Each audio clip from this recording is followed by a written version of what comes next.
جمعہ کا خاص وظیفہ اور دعا، دل کی ہر حاجت پوری ہوں گی۔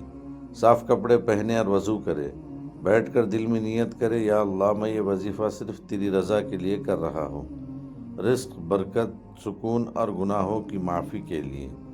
خاموش دل سے اللہ کے حضور میں سجدہ کرے اور اپنی تمام حاجت اور پریشانیوں کا ذکر کرے۔ قرآن کا ذکر: سورہ فاتحہ 7 مرتبہ پڑھے، سورہ اخلاص 7 مرتبہ پڑھے، سورہ فلق 7 مرتبہ، سورۃ الناس 7 مرتبہ۔ اس کا طریقہ کار یہ ہے: ہر سورہ کے بعد 1 یا 2 منٹ کے لیے دل سے اللہ سے اپنی حاجت کی دعا کرے۔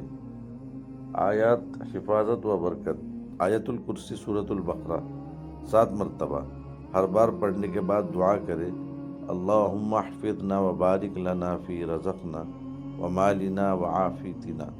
اس سے رزق میں برکت اور حفاظت ہوتی ہے۔ درود و سلام: درود شریف 100 مرتبہ، ہر 25 درود کے بعد دل سے نبی صلی اللہ علیہ وسلم پر سلام بھیجے۔ اللہم صلی علی محمد وعلی آل محمد کما صلیت علی ابراہیم وعلی آل ابراہیم انک حمید مجید۔ اس حصے میں دل سے نیت کرے کہ اللہ آپ کے لیے گناہوں کی مغفرت کرے۔ خصوصی دعا برائے رزق و برکت: 7 مرتبہ یہ دعا پڑھے: اللہم اجعل لنا من رزقک الواسع ما یرضینا وبارک لنا فی واغننا بحلالک عن حرامک۔ ہر بار پڑھنے کے بعد دل میں اپنے رزق، صحت اور خاندان کے لیے دعا کرے۔ 3 مرتبہ سورۃ الفاتحہ پڑھے، دل سے اللہ کا شکر ادا کرے: الحمدللہ الذی احیانا بعدما اماتنا والیہ النشور۔